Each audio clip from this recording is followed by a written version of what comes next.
Оце тут краєвид! Подивіться, наскільки казково, просто ніби сніг летить знизу вгору. Тут проводять інавгурації президенти, посвята в лицарі тут відбувається і особливий респект, що зробили українцям, зараз вхід безкоштовний. У мене зараз враження, що я в якогось Гаррі Поттера потрапила. Подивіться на цю бібліотеку. I go visit them in their houses, in their host families. So now I have a problem. Too much Borscht. Привіт, наші хороші! Ви на каналі Узол і Манько, і це наш сімейний тревел-блог «Камон». І ми продовжуємо серію відеоподяк для держав, які допомагають Україні, щоб показати, що ми дійсно цінуємо їхню підтримку. Ну і щоб познайомити вас з країнами і з людьми, які роблять для нас неймовірне. І приїхали ми у досить неочевидну країну. Це Ірландія. Бо хоч в новинах не дуже чутно про її допомогу, насправді Ірландія прийняла стільки українських біженців, що тут банально закінчилось житло. Вона однією з перших відмінила візи для українців, однією з перших визнала російську війну геноцидом українського народу і відправила допомогу Україні на десятки мільйонів євро. А ще перед тим, як дивитись цей фільм, напишіть слова подяки ірландцям в коментарях під відео. Я думаю, вони читатимуть і надихатимуться допомагати та підтримувати нас більше. Готові? Камон, Ірландія!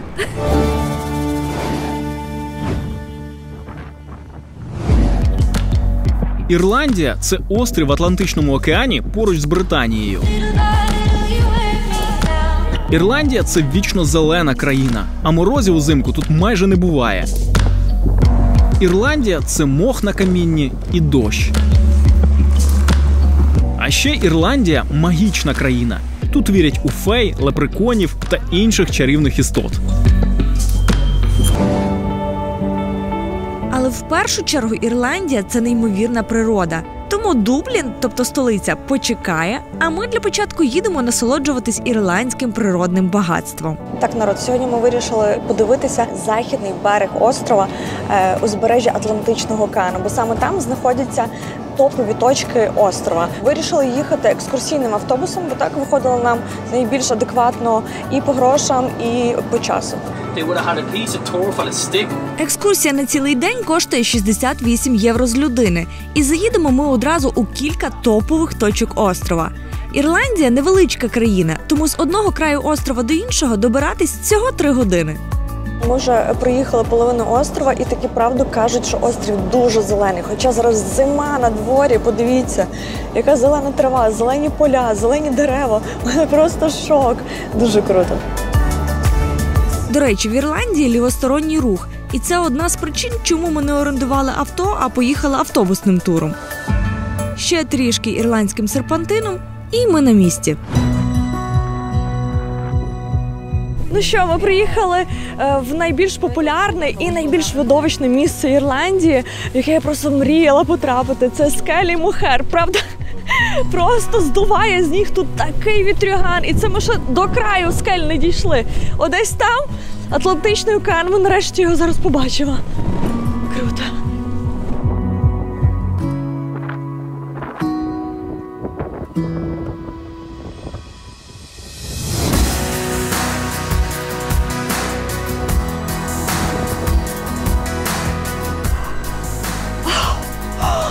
Оце тут краєвид! Які тут фактурні, красивенні, височенні скелі. В поєднанні з цим потужним океаном просто стоїш і відчуваєш силу природи. Дуже круте місце.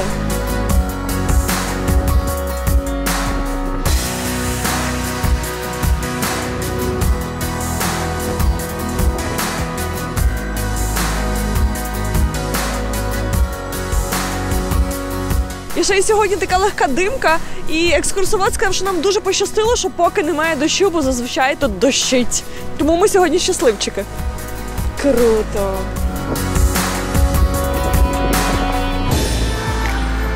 Скелі Мохер тягнуться 8 кілометрів. Максимальна висота аж 214 метрів. Це як 71 поверх.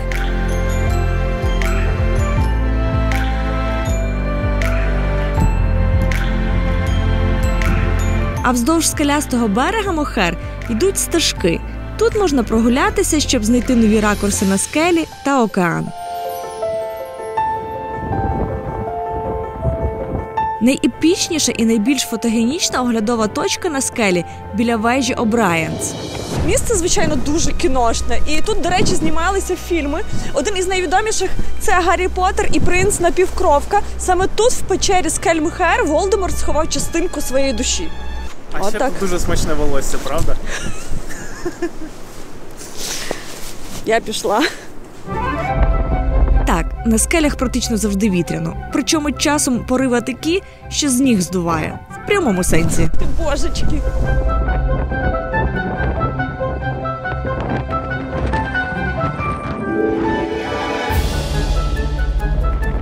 Слухайте, а тут водоспад навпаки просто настільки вітер сильнючий, що океан сюди доходить. Як таке можливо вперше бачу? Видувається. Капець. А! Тут мокро. А ще ми застали ось таке явище. Подивіться, наскільки казково, просто ніби сніг летить знизу вгору.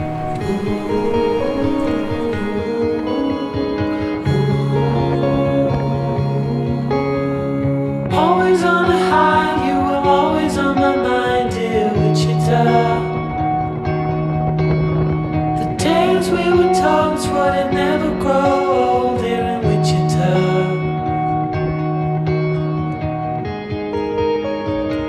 Багато хто порівнює скелі Мохер з мисом Року. Мені більше сподобалось ось тут. Тут якась енергетика прям відчувається. Єдине, що от 1,5 години мені, наприклад, було мало. Тому, якщо у вас буде можливість, приїжджайте сюди самостійно і виділяйте більше часу. Сніг! Дивись, як багато стало. Дуже круто. Попереду у нашому маршруті ще 3 локації, тому і часу на кожній небагато. А перш ніж перейти до наступних локацій, поділимось з вами інформацією, яка буде корисною для українців, які живуть за кордоном, або у яких там друзі чи родичі. Знаємо, що однією з проблем, з якою зіткнулися наші люди за кордоном, це переказ коштів. Виявилось, не так легко знайти сервіс, з яким переказувати гроші швидко, зручно і з адекватною комісією. Ми такий сервіс знайшли, тому, як завжди, раді ділитись нашими корисними знахідками з вами. PaySend – це сервіс переказу коштів, який працює у більш ніж 100 країнах світу, і цей список постійно росте. Додаток дуже зручний, бо переказати гроші за кордоном можна у кілька кліків, і це відбувається супер швидко. Нам друзі відправляли гроші з Польщі, щоб ми їм купили українські книги. Так от, переказ уже за кілька хвилин був у нас. А головне, що все абсолютно прозоро. І ще до переказу ви бачите курс, за яким надійдуть кошти, і яка плата за переказ. Ще мені подобається, що додаток простий, тому інтуїтивно розумієш, куди клікати. І можна із-за кордону пересилати кошти і на карту, і на рахунок. Сервіс також пропонує мультивалютні фізичні та віртуальні картки PaySend для онлайн-платежів, покупок у магазинах та зняття готівки. Їх також можна додати в Apple Pay чи Google Pay. Скачайте додаток PaySend і спробуйте самі. Посилання залишили в описі під цим відео. А з нашим промокодом UZOL і Манько Free отримаєте 3 безкоштовні транзакції. Наш маршрут звивається узбережжям Атлантичного океану. І наступну зупинку ми зробили у такому марсіанському пейзажі.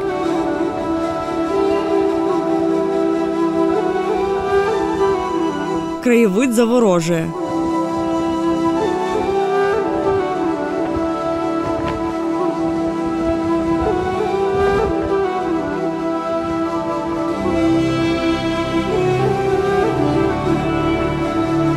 Ще одна зупинка у аббатстві Кілмакдуа 7 століття. Тут ніби час застиг. І місце виглядає дуже кріпово.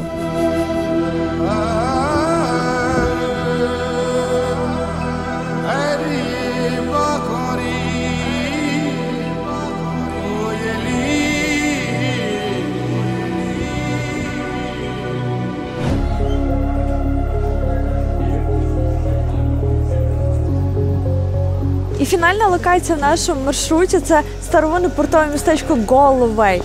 Воно славиться тим, що тут збереглося багато старовинної архітектури. Подивіться на ці будиночки. Старенькі такі, але їх підфарбували в різні кольори, і місто зразу таке веселе, кольорове. Дуже круто. Мені подобається вже так з першого погляду.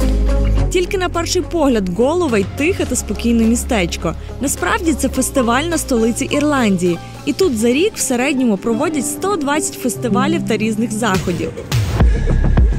Ми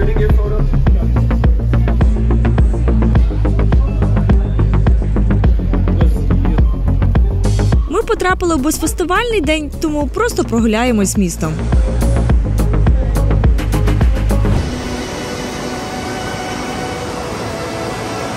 Просто гляньте, яка тут бурхлива річка.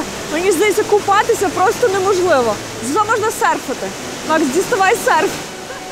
Я такого ніколи не бачила. Аж страшно. Тут річка Коріб зустрічається з Атлантичним океаном. Тому явище дійсно унікальне.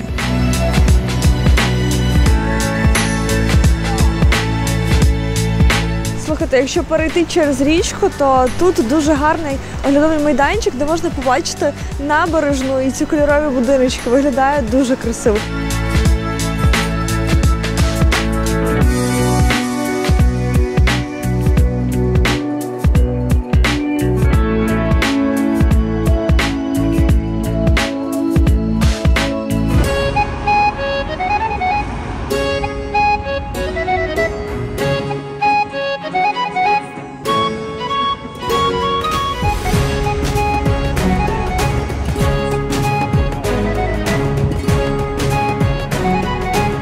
А ми нарешті приїхали в Дублін. Місто мостів, кольорових дверей, пабів і гітар з танцями.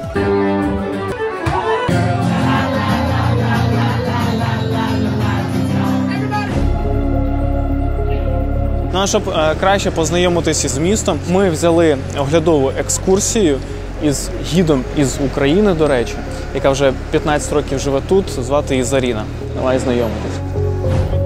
Заріна, добрий день. Доброго дня. Макс. Дуже приємно. Зустрілись ми із Заріною біля 120-метрового сталевого шпилю. Це найпопулярніше місце зустрічі в Дубліні. Чому? Бо шпиль видно звідусіль. Шпиль – це такий сучасний пам'ятник. Він був встановлений на дуже знаковому місці. Тут був єдиний теракт, який зробила Іра на території своєї країни. Це така була терористична організація, яка закликала об'єднати весь острів. Просто для розуміння. Зараз на острові, по суті, дві країни. Республіка Ірландія, де ми зараз, і Північна Ірландія, яка входить до складу Великобританії. Але повернемось у Дублін. Через центр міста протікає річка Ліффі, тому тут чимало мостів. Хоча ще 200 років тому перейти річку було проблемою. Але були два таких підприємця, які побудували моста. Оцей міст називається Халфпенні. Халф як? Півпенні, халфпенні. Була така халфпенні. монета, так, раніше. Чому така дивна назва? Що така була вартість проходу через цей міст. Вантаж можна було безкоштовно вести. І якщо деякі підприємці, такі дрібні підприємці, які не мали багато грошей, але хотіли піти там, щоб випити чарочку, після того, як вони все продали на тому ринку, який знаходився по цій стороні, то один одного ніс на плечах, бо за вантаж не треба платити, і той, кого несли, там вже пригощав. Тобто ось така була угода. У Дубліна досить багато легенд і своїх персонажів. Найулюбленіший – дівчина Моллі.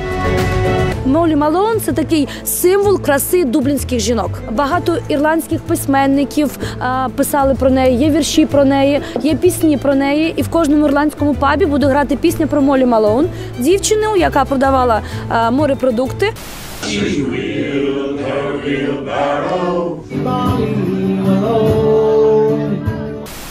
Так, а вдень всі готуються до вечора пити пиво. Це, щоб ви розуміли, доза на один вечір. 100 літрів в рік іде на кожну людину, Ого. яка живе в Ірландії. Але я не п'ю. Це моє хтось випиває з туристів. Нормально. Стільки не п'ю. І щоб краще зрозуміти Дублін, я зібрав для вас кілька неочевидних фактів про місто. На пішохідних переходах прям написано «Look right», тобто подивись перед тим, як переходити направо. Бо тут лівосторонній рух, і для більшості туристів, ну і для нас в тому числі, це дуже незвично. І ще помітив одну штуку, коли ти йдеш по тротуару, дуже часто стикаєшся з людьми через те, що ти ж звик ходити по правій стороні, а вони навпаки по лівій. І ще одна цікава штука, що я помітив, ірландці дуже часто переходять дорогу на червоне світло.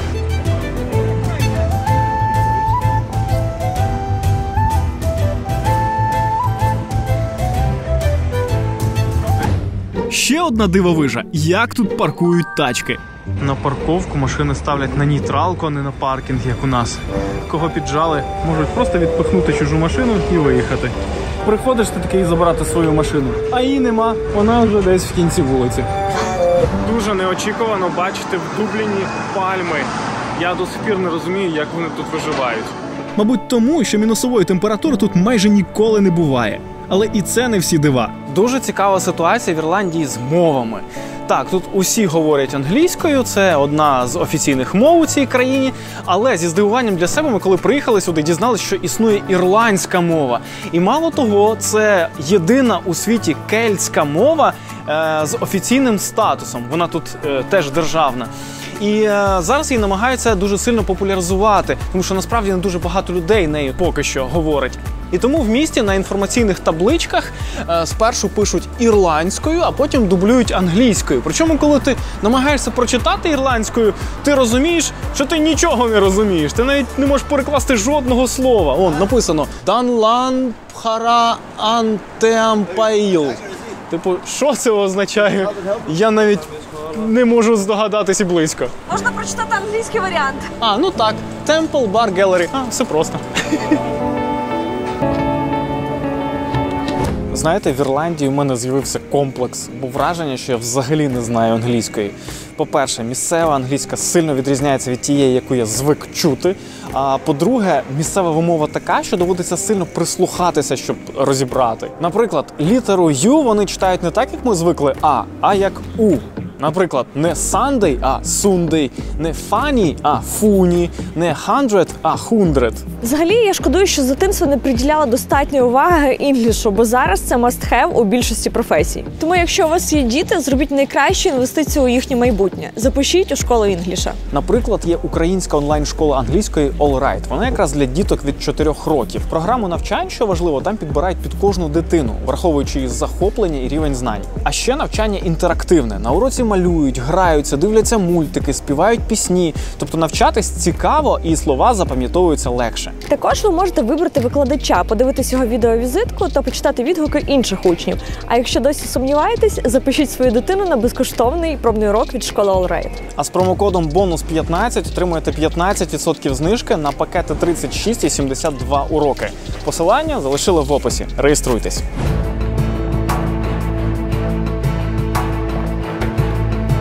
А зараз ми йдемо в самісінький центр Дубліна, причому не лише геометричний, а й історичний. І це Дублінський замок. Це одна з головних пам'яток усієї Ірландії. І хоча мені сказали, що це зараз головна адміністративна будівля Дубліна, туди все одно можна потрапити. Ходімо.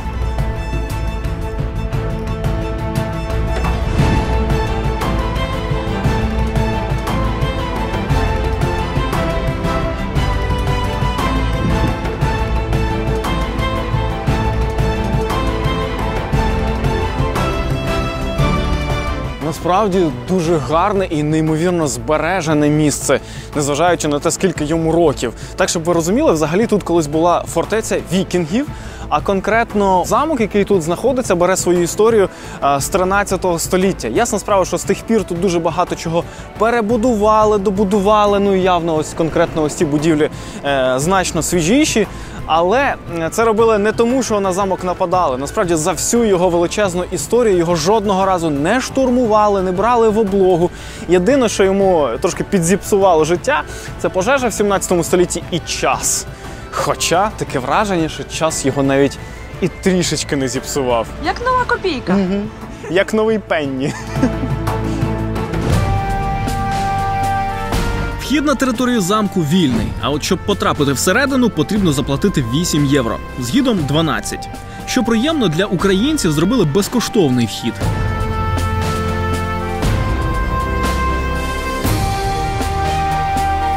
Чому цей замок має велике історичне значення? Ну, по-перше, його колись будували британці, які в той час господарювали на цій землі. І тут була резиденція британських королів. А стосунки у ірландців зі своїм сусідом були дуже непрості. Можливо, саме через те вони так добре зараз нас розуміють. Взагалі, щоб вам глибше зрозуміти історію Ірландії, треба її окремо і детально прочитати. Так от, 100 років тому британці передали цей замок ірландцям. І з тих пір це місце стало таким центром урочистостей. гостей. Тут проводять інавгурації президенти, посвята в лицарі тут відбувається, і різні дипломатичні події, зустрічі, переговори. Тому це місце дуже важливе для ірландців. Всередині є класичні замкові зали, як от тронний зал чи обідня зала з муляжами страв, які зазвичай подавались на королівських застіллях. Найбільше мені сподобався зал Святого Патріка. Як ви розумієте, по масштабам раніше тут проводились бали. До речі, це саме та зала, в якій проходить інавгурація ірландського президента.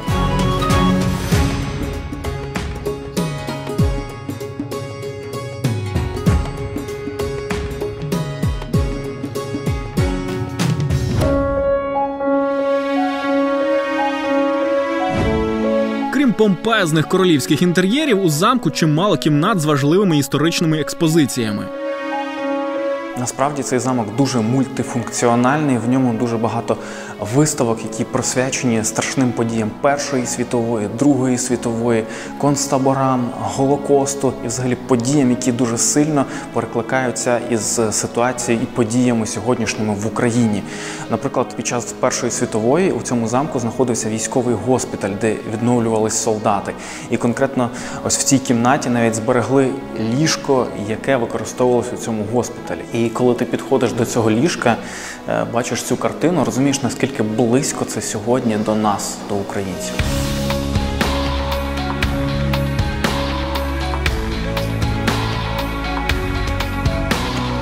Насправді дуже красивий і цікавий палац, насичений історією. І я точно на 100% раджу сюди потрапити. І особливий респект, що зробили українцям, зараз вхід безкоштовний.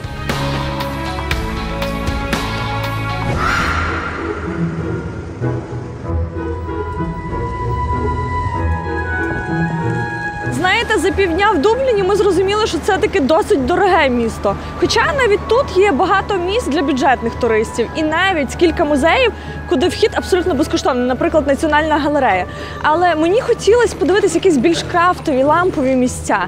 І ми таки знайшли отут за рогом аптека Свені. Причому це не аптека, а книгарня. Коротше, в Дубліні все якось як не в людей, все з прихованими сенсами. Ух ти, диви, який прикольний вхід. Hello. Oh. Всередині, як в старій шафі, книги, фотографії, якісь раритетні дрібнички і, звичайно, баночки з аптеки, яка була у цьому приміщенні.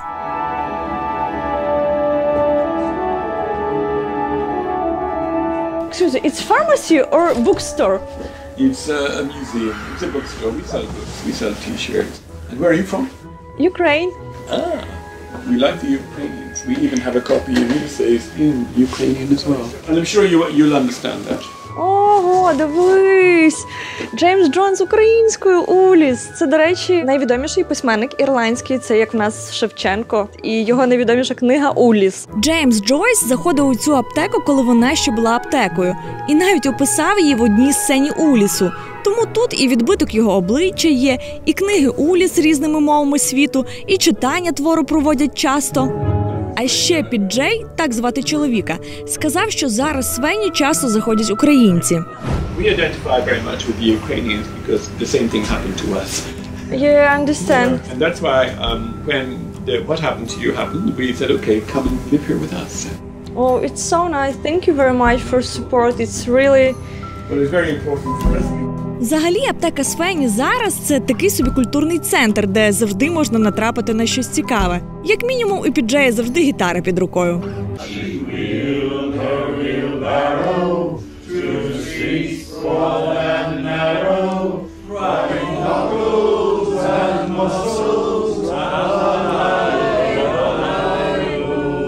Аж мурашки по шкірі.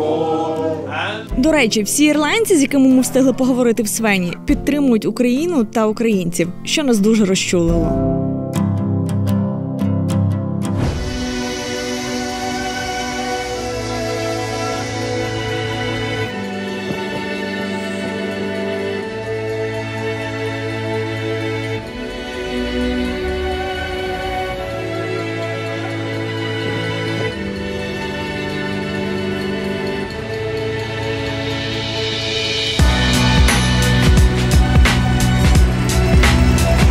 Ірландія насправді зробила дуже суттєвий вклад в підтримку українців, особливо біженців. Я для себе із здивуванням дізнався, що дуже багато моїх знайомих знайшли прихисток саме тут. Для розуміння, в Ірландії населення всього 5 мільйонів, а вони прийняли більше 70 тисяч українців. Це дуже багато. Це аж 1,5% від всього населення Ірландії. Це приблизно, якби Україна зараз взяла і прийняла більше 500 000 людей. Ірландці так активно приймали біженців, що у них банально закінчились для цього хостели і готелі. І вони почали приймати просто в родини. І, як мені сказала знайома, до українців вони ставляться як до членів своєї сім'ї. Навіть прем'єр-міністр Ірландії прихистив у себе вдома українку. І це дуже показова історія. Ми намагалися з ним зв'язатися через різні канали, щоб розкрити цю історію, але це виявилось, ясна справа, не так просто. Але ми знайшли звичайних ірландців, які тільки дізнались про біду в Україні, одразу почали допомагати, навіть відклавши власні справи. І ці історії дуже надихають. Це Колм, водій і власник цього і ще 3 бусів. Він лише з 3 колегами перевіз в Ірландію більше 7 тисяч українців, які шукали прихистку. І волонтерив майже цілодобово. I was in Ukraine 3 times with this van here with medical aid. So we started in Ukraine at the border in Poland, helping Ukrainians that were coming over from the border back in March. So we helped them from there to come over, pay for their flights. So we paid for the flights for maybe 500 in the space of a couple of weeks. Але найбільше Колм відомий іншим. Він нон-стоп допомагає знаходити житло українцям. Величезна кількість наших отримали прихисток в ірландських родинах саме завдяки Колму. You get such good feeling from helping.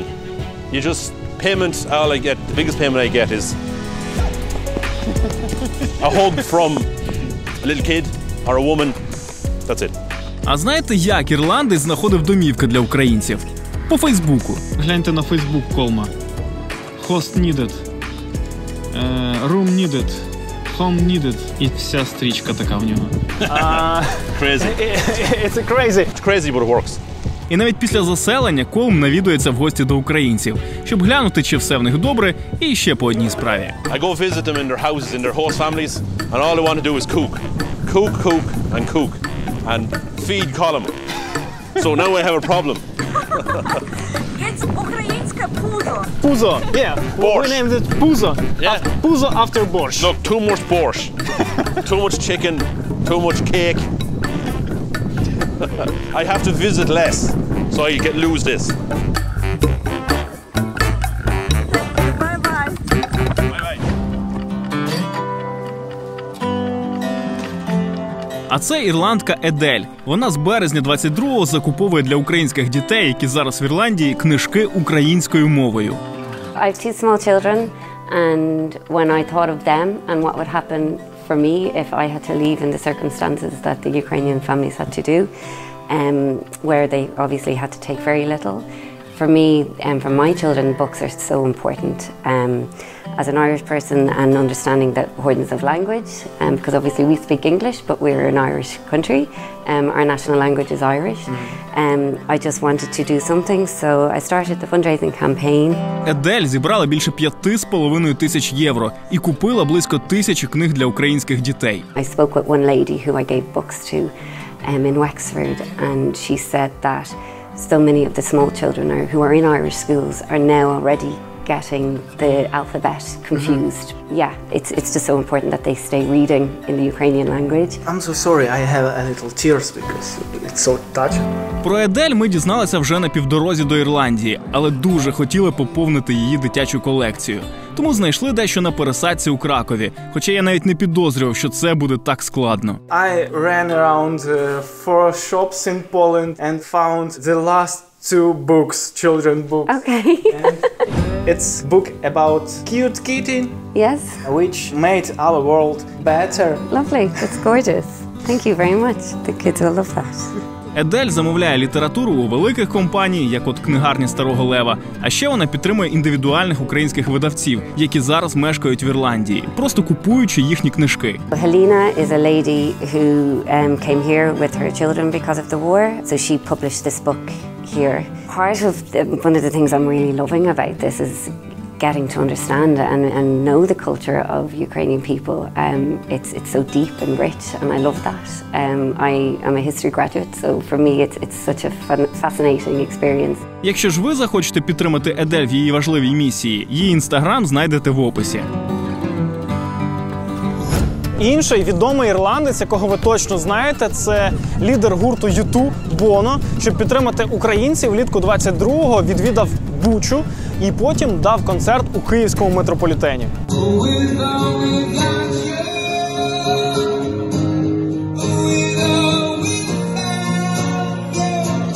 А пізніше в Україну приїхав Джофрі Баратеон з «Гри престолів», а точніше ірландський актор Джек Глісон, який привіз пікап для ЗСУ, продав на аукціоні свою статуетку на користь нашої армії, влаштував кілька зустрічей та івентів, гроші з яких теж пообіцяв передати українському війську. It just says in the Irish language, thank you very much. До речі, дуже великий поштовх у підтримку з боку Ірландії зробили саме українці, які живуть тут тривалий час. Одними з перших стали в ряди волонтерів і почали створювати організації, які збирали допомогу і для українців, які тут знайшли прихисток, і для тих, хто залишились в Україні, і для тих, хто воює. І щоб більше розказати про їхню роботу, ми зустрілися з представниками цих організацій.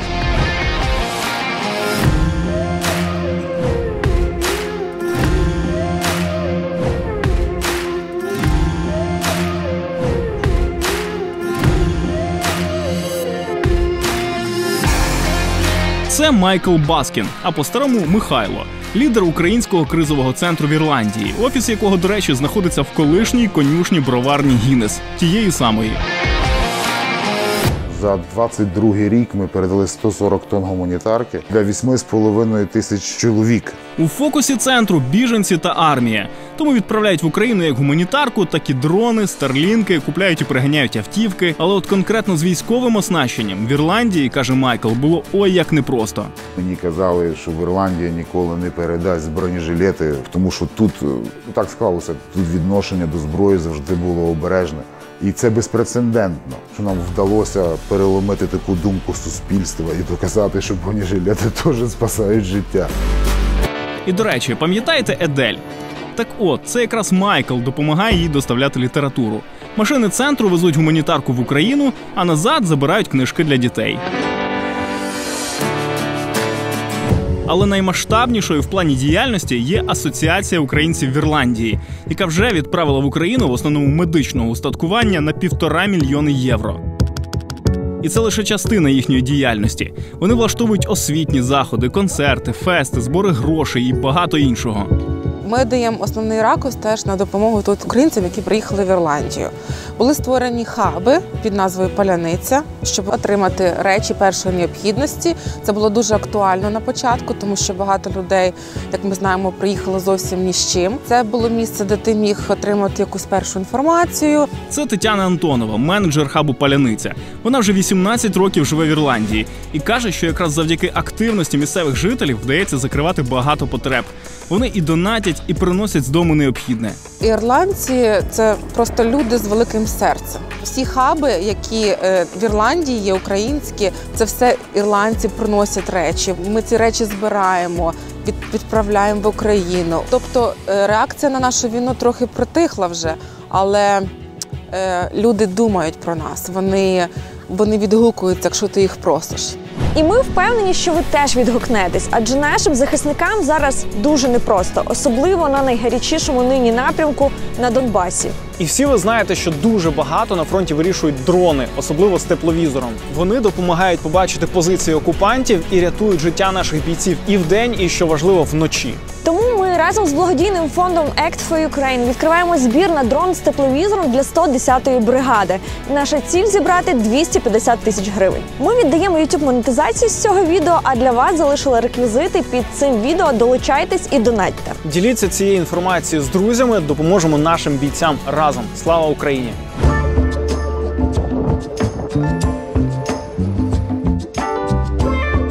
Для мене важливою частиною знайомства з новою країною, з новим містом є місцева кухня. І ми от порадилися з ірландцями і українцями, які тут довго живуть, і зрозуміли, що ірландська кухня дуже різноманітна і насичена. Тому будемо сьогодні куштувати все і вам радити. Почнемо ми з дуже красивого місця, яке називається The Bank. Причому це не банк, це ресторан. Ух ти, скільки золота і всього.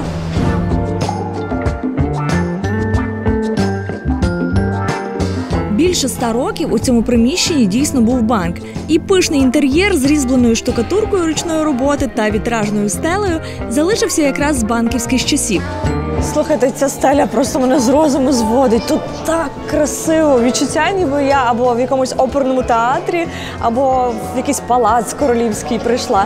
А це ресторанчик. Причому прикольно, ми сіли на другому поверсі, є балкончик, вам на замітку.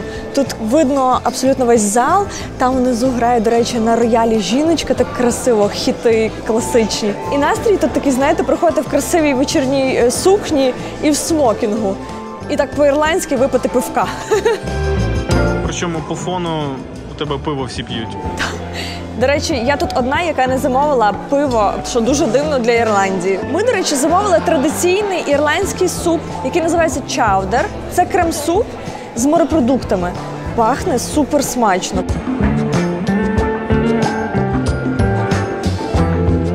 Слухайте, це просто не суп, а якийсь шедевр. По-перше, подивіться, скільки тут риби. Глянь, просто, що я не візьму ложку, то риба, креветки.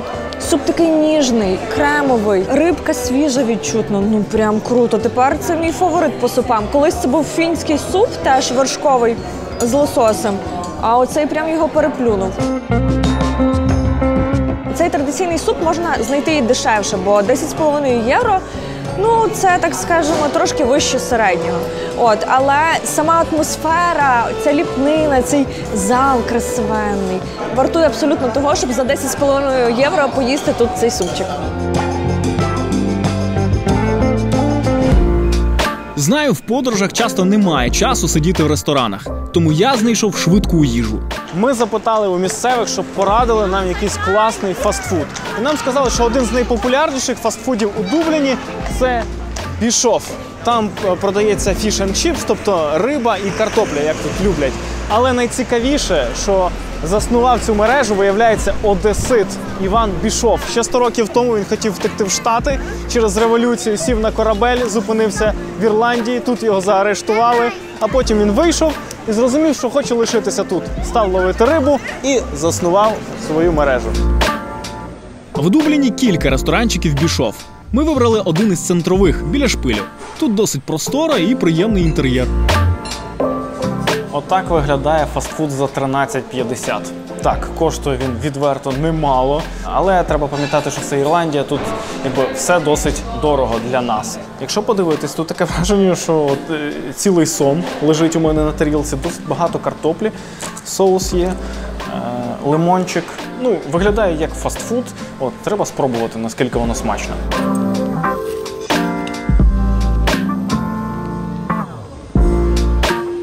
Ну, я відверто не фанат такої їжі, я взагалі смажене не дуже люблю. Але хто любить спробувати суто місцеве, або хто любить фастфуд, тому, можливо, сподобається. І ще мені сказали, до речі, що тут завжди свіжа риба, тому що у них свій вилов тут. Але я б краще з'їв би той суп за 10 євро. Насправді ми помітили, що Ірландія дуже любить оці свої приховані сенси, чим дуже дивує. Ми вже були в аптеці, яка виявилась не зовсім аптекою, були в банку, який зовсім не банк, а зараз ідемо в церкву. І ви ні за що не здогадаєтесь, що там всередині.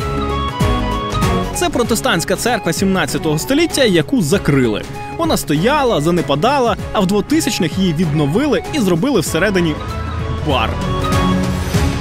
Неймовірне місце, дуже атмосферне, але мені до сих пір в голові не вкладається, що це бар всередині церкви. Причому кажуть, що це один з найкрасивіших барів у всій Ірландії. Причому він навіть колись виграв конкурс по найкращій реновації старої будівлі.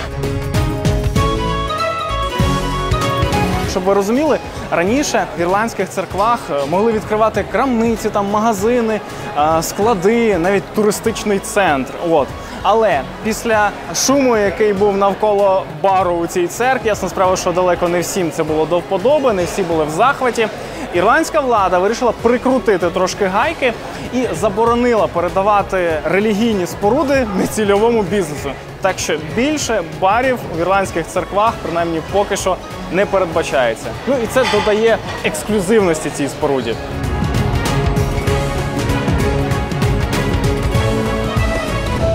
Класно, що всередині залишили раритетні предмети інтер'єру та орган.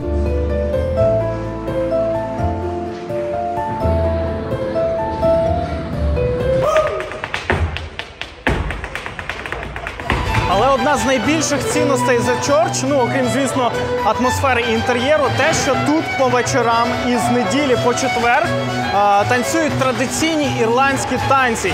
І це те, що 100% потрібно побачити, бо це одна з головних фішок Ірландії.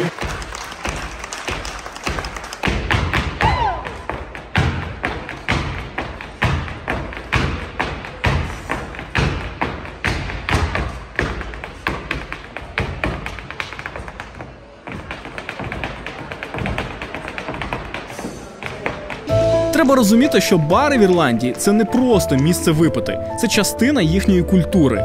Тут вони спілкуються, слухають улюблені пісні, танцюють свої традиційні ірландські танці. Тобто бари – це те, без чого Ірландію просто неможливо уявити.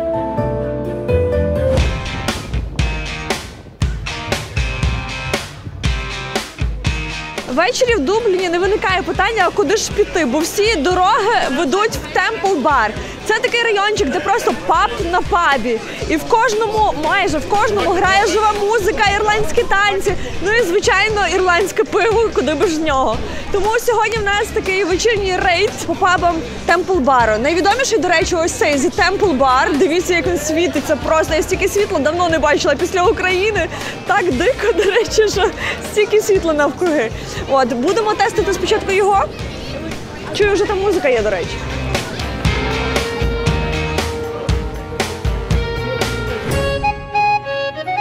Проштовхнутися ввечері в Темпл Бар практично неможливо, а займати сидячі місця потрібно з обіду. Головна фішка цього закладу – це музика цілий день, бо у більшості кафе музиканти тільки ввечері.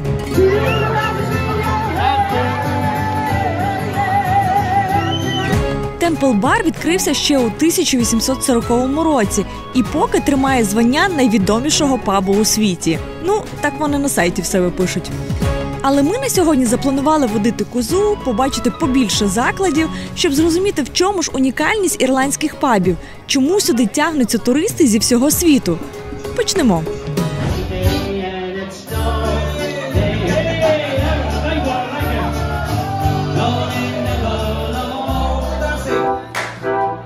Більшість пабів в районі Темпл Бару битком набиті. Причому в закладах не тільки туристи, багато і місцевих. Вони п'ють пиво, грають карти, спілкуються, танцюють.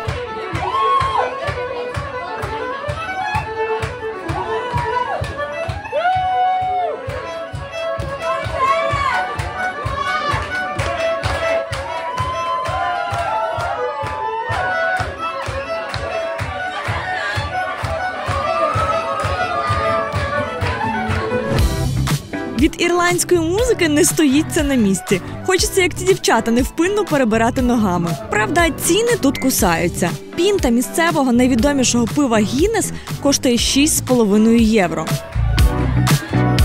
Хоча насправді ти платиш не за пиво, а за настрій, який тут панує. І я таки зрозуміла, в чому феномен ірландських пабів. Тут ніби всі одне одного знають. Всі спілкуються, танцюють і п'ють разом, як старі друзі, хоча насправді бачаться вперше.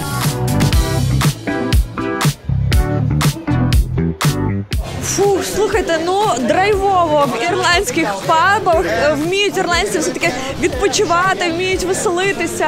Дуже круто. До речі, як ідею нашим рестораторам теж зробити кафешки, де би можна було послухати українську традиційну музику, побачити традиційні українські танці для туристів. Це мега цікаво. Зразу розумієш місцеву культуру, надихаєшся нею. Я прям кайфанула. До речі, найкраща музика була ось в цьому барі. З такою не дуже цензурною назвою, але запам'ятайте, бо тут реально були круті хлопці грали.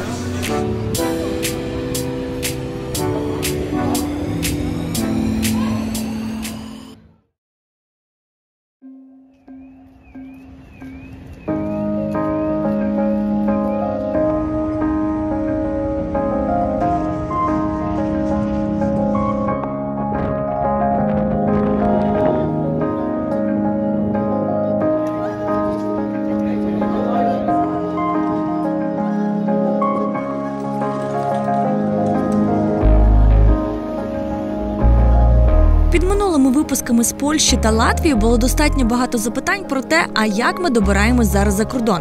Отже, розповідаю. Цього разу ми у Львові сіли на Інтерсіті, який їде до Перемишля. В Перемишлі пересіли на потяг до Кракова. З вокзалу Кракова поїхали в аеропорт, а звідси є прямий рейс до Дубліна.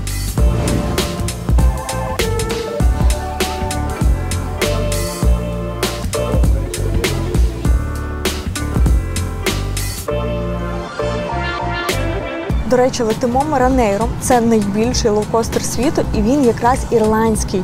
Головний офіс в Дубліні. Ми часто літаємо Ryanair, тому що ціни досить лояльні. Наприклад, з Кракова до Дубліна можна долетіти за 200 злотих, тобто 1650 гривень. Це з ручним багажем. А ще приємний бонус. Виявляється, Ryanair визнали найекологічнішою авіакомпанією Європи.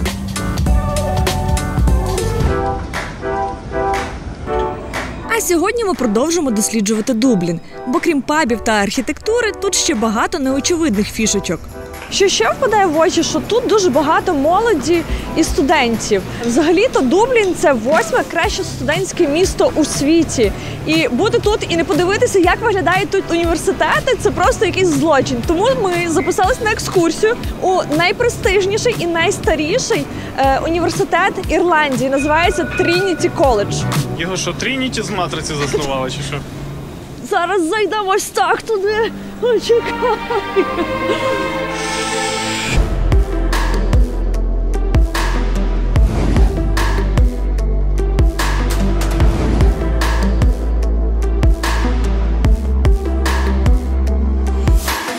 Зайти та погуляти територію коледжа можна вільно та безкоштовно. І круто, що є можливість зануритись у життя студентського містечка.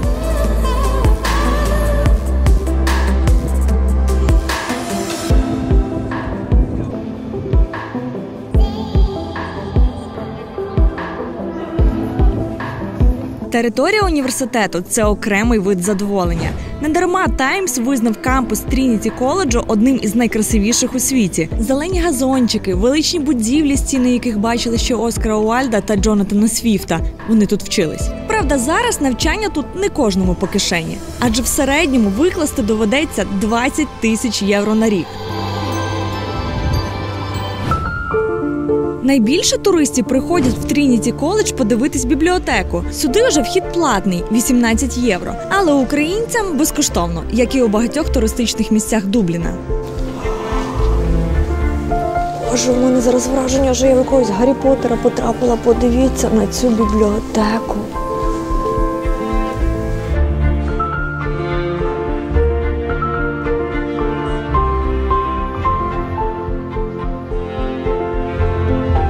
Зараз здається, що оці всі книжки – це якісь декорації, але ні, це все справжні книжки. До речі, всього в бібліотеці 4 мільйони книжок, а оця експозиція, яку можуть бачити туристи – 250 тисяч. Це дуже багато, дуже. Це одна із найбільших бібліотек світу. І одна із найкрасивіших, звичайно. Тут хочеться витягнути чарівну паличку і щось почеклувати. Але що найбільше зачаровує – це запах старих книг. Тут постійно метушаться працівники, перебирають книжки, відвозять частину на реставрацію. І ти ніби потрапляєш за лаштунки бібліотеки.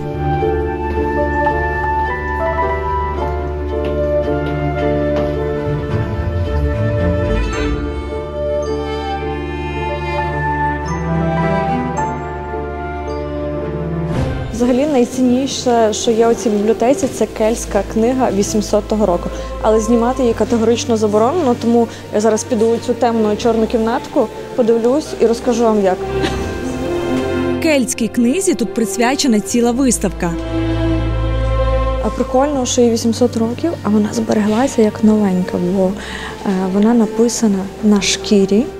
Причому вона ілюстрована ще й кольоровими фарбами. Уявляєте, для 800-го року це просто чудо. Книгу обов'язково варто побачити на власні очі. А бібліотека Трініті увійшла в мій топ.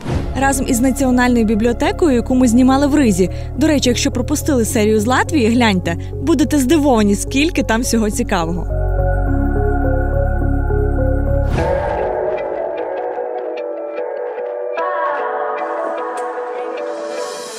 Друзі, а зараз ми йдемо з вами в одну з найбільших світових компаній, назву якої ви 100% знаєте, і точно усі користуєтесь їхніми сервісами. Та навіть зараз, дивлячись це відео, бо вони розробили YouTube. І це компанія Google. І їхній дублінський офіс, який покриває усю Європу і Україну. І якщо ви не знали, то після російського вторгнення Google одразу став на бік України. Він блокував російську пропаганду, забороняв монетизацію YouTube-каналів, які виправдовували війну, і навіть підтримував наші урядові сайти у боротьбі з хакерськими атаками. Так от, потрапити як турист у офіс Google неможливо. Але якщо у вас є знайомі, які тут працюють, як у нашому випадку, туди можна потрапити як відвідувач.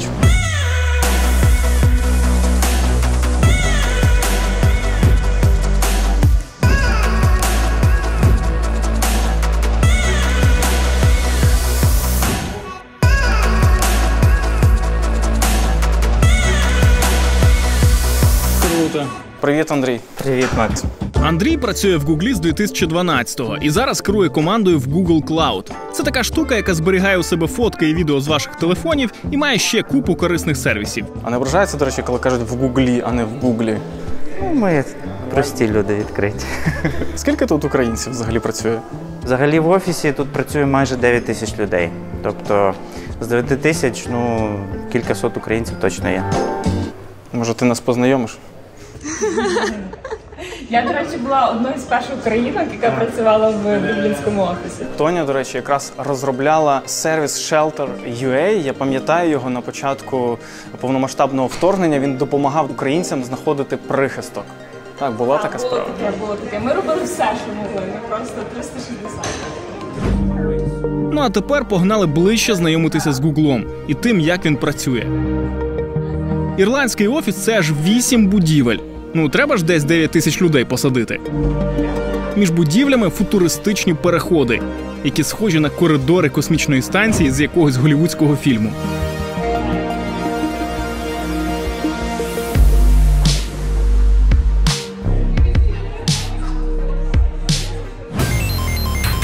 А ще в офісі є отака шайтан-машина. Наприклад, нам треба... Адаптер. Отакий, оцей? Так. Це вендінгова машина, яка потрібні всякі дрібні речі нам дає. От. Така штука. Чекайте, ти платиш свої гроші за це, чи це Google платить? Компанія платить. Але ми маємо, звичайно, не зловживати тим, що... на базарі перепродати не можна. Тобто є автомат з шоколадками, а є автомат з всякими адаптерами і шнурками, так? Так, є таке. Клас. А ще за перші півгодини у мене склалось враження, що офіс – то суцільні кафе. Вони тут скрізь. Причому великі кафе навіть спеціалізуються по різним кухням світу. Індійська, італійська, південноазійська. І вся їжа безкоштовна. Ви вдома взагалі їсте? Їмо. Ми балансуємо. Я дуже мало готую вдома, я розучилася готувати. В мене чоловік працює теж в Углі, він їсть сніданок і обід в Углі. І він приходить, і ми йдемо на вечерю десь в якийсь кафешку або ресторан. Але й це не все. На кожному поверсі ще є ось такі мікрокухні зі снеками й кавою. Коли я тут почала працювати 10 років тому, тут були одні шоколадки, снікерси, і люди дуже жалілися, тому що поправлялися всі. Тобто ти приїжджаєш в Google і ти розумієш, що це весь шоколад безкоштовний, і всі починали просто заїдати стрес. І нема почуття міри. Так. Тут є поняття Google Stone, 7 кілограм. Тобто це 7 кілограм в основному середньому люди набирають після початку роботи. Ти набрав 7? Так. Всі через це проходили, так.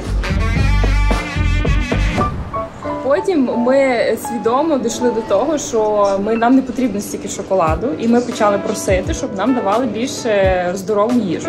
І дали. Зараз тут здорова їжа практично скрізь. Причому йогурти, ягоди за прозорим склом, а газованку закрили матовим, щоб не виникало спокуси. У найдоступніші полиці поклали найздоровіші снеки, а от шоколадки, їх, до речі, лишили, закинули подалі. Для того, щоб взяти шоколадку, вам треба так позорно нагнутися, і всі будуть бачити, що ви лізете за шоколадкою, і це психологічний тиск. І маленькі, дивися, бачиш вже? Снікерси такий, так. Щоб ви не сумнівалися, скинути вагу і напруження тут теж є де. В офісі обладнали ігрові зони, музичні кімнати, нашпиговані купою різних інструментів. Можна вийти на терасу, покататися на гойдалці. Ого! Хоча мені сказали, туди більше поїсти виходять. Я даю перевагу басейну, у нас тут він на першому поверсі, на нульовому. А у вас басейн ще й тут є? Є 25-метровий, є інструктори, які навчають плаванню. Є велнес-центр, масаж, я на п'ятницю забронював масаж собі. В спортзалі є теж декілька, тайський бокс, звичайний бокс, йога, пілатес. Зона для масажу спини, самомасажу. У мене таке враження, що люди тут займаються не розробкою якогось там, не знаю, IT-сервісів, а займаються спортом, їдять, просто живуть тут. Бо це, по суті, таке якесь автономне містечко. Хоча насправді працюють, просто працюють скрізь. Тут, як розказав Андрій, у нього немає закріпленого робочого місця. Він його просто бронює наперед, де забажає. Тому тут працюють як в опенспейсах, так і в бібліотеках, кафешках, у таких відокремлених будках, скрізь. Працюємо ми багато, але багато уваги приділяється так званому work-life balance, тобто балансу між роботою та відпочинком. І для цього створюються всі умови. І завдяки такій роботі в офісах Гугла народилось чимало цифрових ініціатив щодо підтримки України і санкцій проти Росії. Після лютого 2022 року Google обмежив нові підписки для росіян на Google Play і Google Cloud. Він заборонив рекламувати російські компанії. А ще от всі ж ви користуєтесь, мабуть, Google Maps. Так от, через війну Google Maps приховав інформацію про трафік на дорогах України, щоб не видно було скупчення машин. А ще став показувати там інформацію про центри біженців за кордоном. Взагалі, територія Дублінського офісу величезна, тому, звісно ж, ми й половини не побачили. Але калорій вибігали стільки, що Андрій запросив нас на обід у ще одне офісне кафе. Ну як же ж бути в Гуглі і не пообідати? Тут стільки людей приходить, що ми ледве знайшли вільний столик. І особливий респект, мені прям сподобався. Кавуновий сік тут є. Дуже класна штука. Як тут кажуть? Будьмо, cheers. Тут кажуть слонче. Слонче.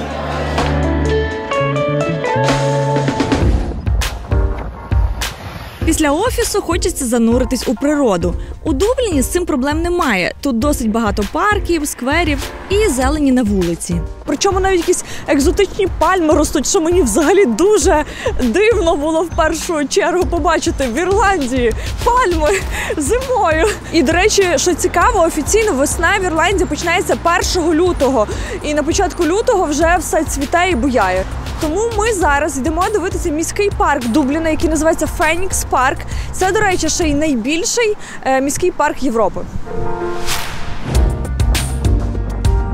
Масштаби Фенікс-парку вражаючі – 709 гектарів. Для порівняння найбільший парк Нью-Йорка, Централ Парк, займає лише 340 гектарів, тобто наполовину менше. А ще Фенікс-парк старезний, заснований ще 1662 року як королівські мисливські угіддя, і територія була закритою. Тільки через 80 років парк відкрили для всіх охочих.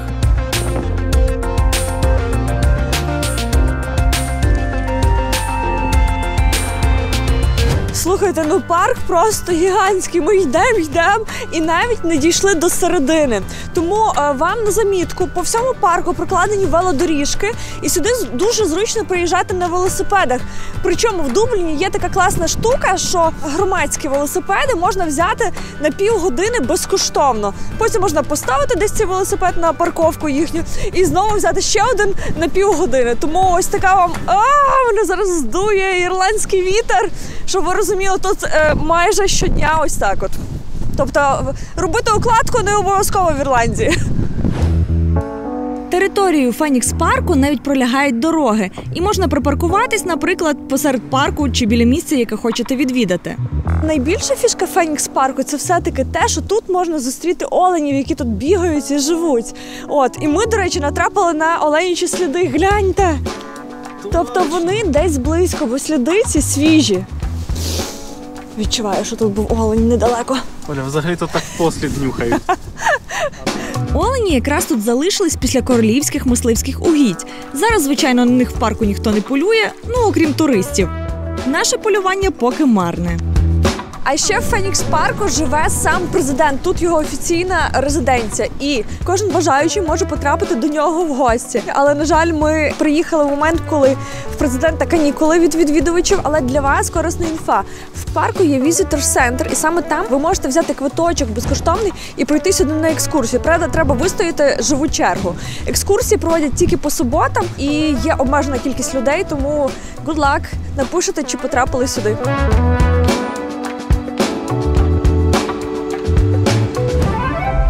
Але у нас ще одна незакрита справа – пошуки оленів. Парк гігантський, а олені постійно пересуваються, тому знайти тварин тут – завдання із зірочкою. Це був ще той квест, але ми таки знайшли оленів. Причому, дивіться, отут одне стадо і там далі. Їх тут так багато. Привіт! Може, ти до мене обійматись підеш, ні?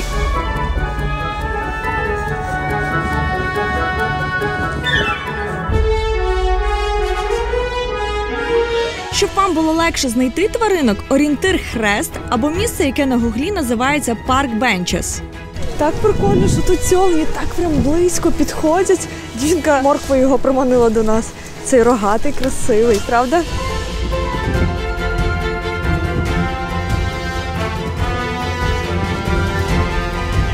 Прям тваринки на відстані витягнутої руки. Так круто. Олені тут дуже дружелюбні і зовсім не бояться людей. Ну хіба молоденькі стараються не наближатись. Але більшість із радістю контактує, особливо якщо у вас є щось смачненьке. Ти мій хороший. Ой-ой-ой, привіт! Я як білосніжка. Купа тваринок навколо. Так прикольно.